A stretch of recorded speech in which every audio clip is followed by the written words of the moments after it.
So this is my current physique, and this is the type of programs I create for my entrepreneur clients that I train on a regular basis online. So in this video I am going to pretty much teach you how to create your own workout split which is realistic and doable and which generates actual results. This is basically information that you're going to get for free that people actually pay me money for, and I really want to give it to you so you can make the most progress with the time that you've got. Now, this video is going to cover my recommended split for a busy lifestyle, prioritizing stubborn areas, setting up the routine itself, choosing exercises, sets, reps, and how to make it all, combine together as well, and how to actually progress it over the week. So if you have patience, you will literally learn this, and I've got a massive announcement at the end of the video as well, which I'm going to give to my OG followers and OG fans, which I'm sure you will love and appreciate. So stick around for that. So the first thing is we need to decide how many days you want to train. So I'm going to go with 3 days per week in this example because it is the most sustainable that I've found, that I've seen most results with my clients as well,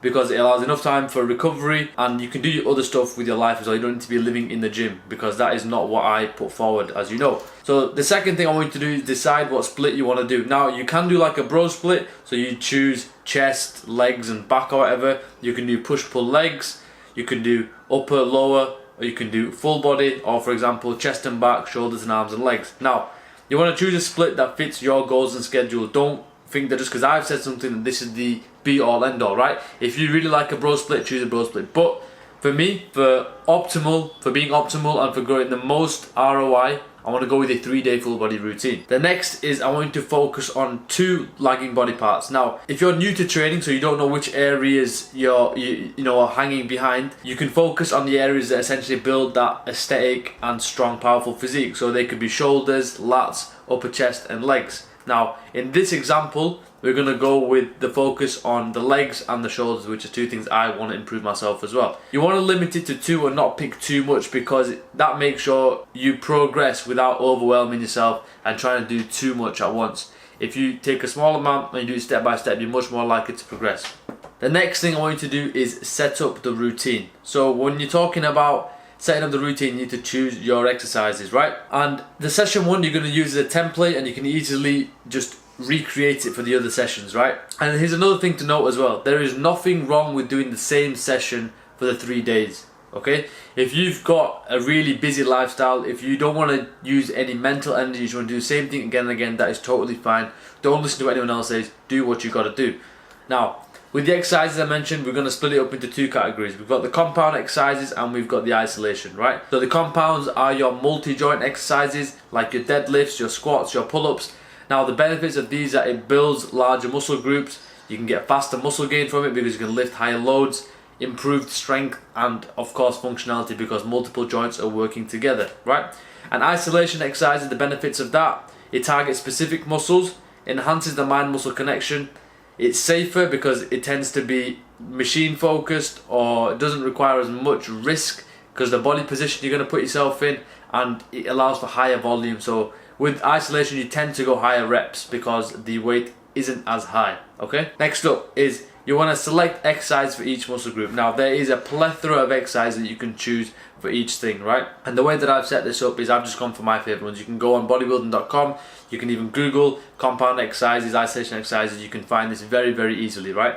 So let's say for me, I want to start with legs, then go to back, then chest, then shoulders. There isn't a perfect thing to set this up, but for me I like going with the hard stuff first. Obviously legs is the most taxing, so I'm going to start with legs. Now I've selected a Smith machine squat for legs, I've selected for back pull-ups, for chest incline dumbbell press, for shoulders side laterals and face pulls, and then for arms I'm doing a superset, so tricep row push downs and dumbbell hammer curls. Now supersets are really effective if you're low on time because you basically do 2 exercises back to back and then you rest, okay? And because you're doing arms, when you're doing your bicep, your tricep gets a rest, and then when you're doing your tricep, your bicep gets a rest. So it's a really powerful tool that you can use to speed up your workouts and maximize efficiency, okay? The next is deciding on exercise order. Now this is very important because it's going to plan out how you actually sequence your training. So the first you can do is multi-joint exercises followed by isolation. So for example, you do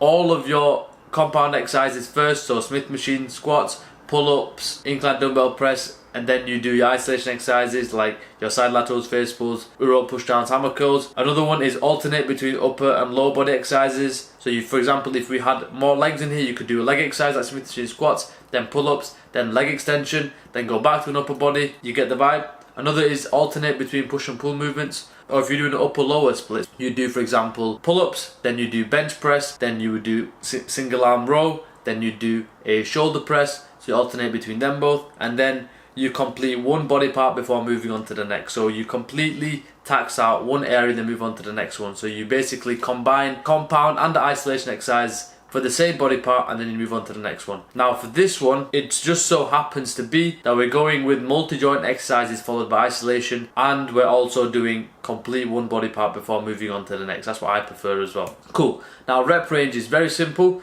For all of your compound exercises, you're going to go between 6 to 12, and for isolation exercises, you can go 10 and even 30 plus reps. Now, these are just guidelines. Just because I've said it here doesn't mean that it's set in stone. You can use it, you can change it up, but for now, just get the basics down. This is what I would focus on, just to get the ball rolling, right? Next is your sets. Now, with volume, you want to aim for 10 to 20 sets per muscle group per week, right? That you might think that's not that much.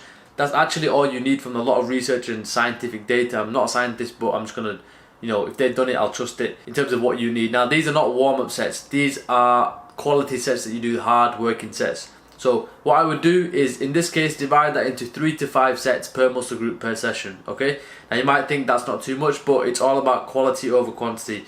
You want to avoid exceeding 10 sets per session per muscle group to prevent junk volume, really.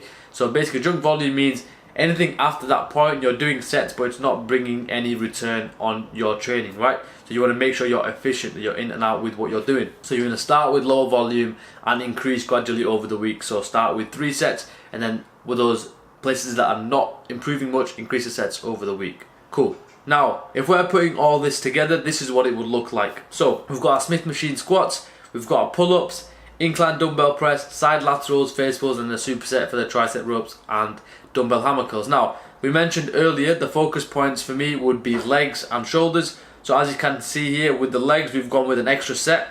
And then for shoulders, we've also gone for an extra set on both side laterals and face pulls. And also, we've done 2 exercises for those as well. Now, imagine if we had 3 or 4 focus points, you can see the workout would be too long, right? That's why I said pick 2, okay? Now, you can see the rep range, I've just gone very simple. 10 reps for the compounds. And then for the isolations, I've gone for 20 on the side laterals and face pulls, because you tend to go higher on that, because that's how you get a really good burn. And then with the superset for tricep rope and dumbbell hammer curls, you can tend to go a little bit heavier on that, so I've decreased the reps. Now, you can see for the rest times, you want to rest for longer for the compound exercise because it is more taxing on your central nervous system. You get more cardiovascular fatigue as well, and more muscles are being worked, so you need more time to recover. But I wouldn't exceed more than 3 minutes, okay?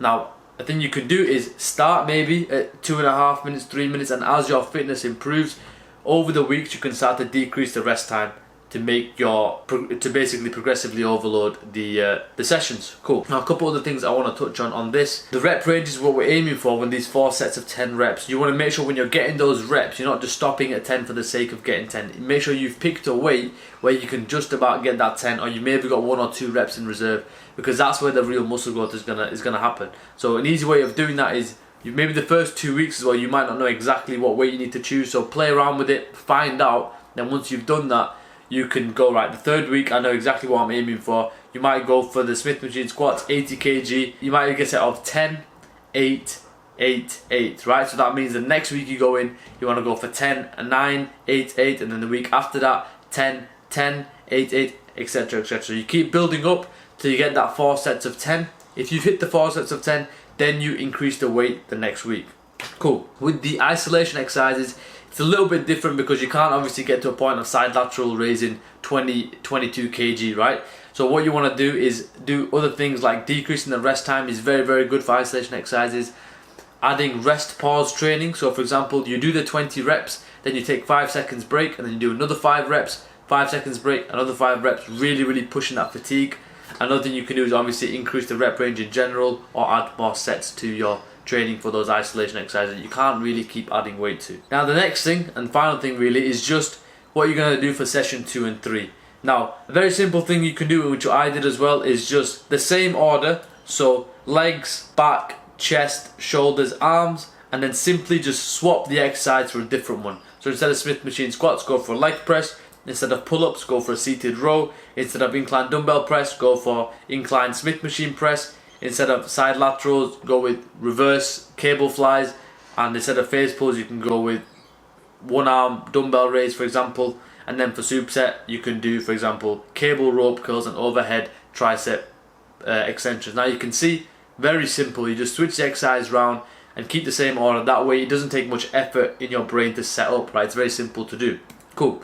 And another thing you can do, very simple, is just create a session A and a session B. So instead of making 3 routines, you make A and B, okay? And then on 1 week, you'll do 2 session A's and 1 session B. And then week 2, you do 2 session B's and 1 session A, right? That way, you don't need to think too much. You can maximize the time in the gym while you're saving your mental effort for other things. The thing I wanted to announce is, for a lot of people, I've been seeing comments, I've been seeing Instagram DMs come through, and unfortunately, I just can't get around to helping everyone on an individual basis. That is because my business is basically one-to-one high performance coaching for entrepreneurs. That is where I make my money. Now, the problem with that is that's what pays my bills, so it's very hard for me to spend time outside of that. But I'm even top of making videos for free for you guys. So what I've done is created a community, okay? It is a closed group community of people with the same mindset of improvement, of building their best physique and transforming to be their 2.0 self. Now, in that community, I can finally get in touch with you and speak to you about your concerns and problems, and you can basically get one-to-one access to me in a way that is feasible and realistic. Loads of stuff going to be happening there. It's just opened up, so if you're early in there, you can basically guide the direction of that group. So for the guys that want to join, I'll leave a link in the description.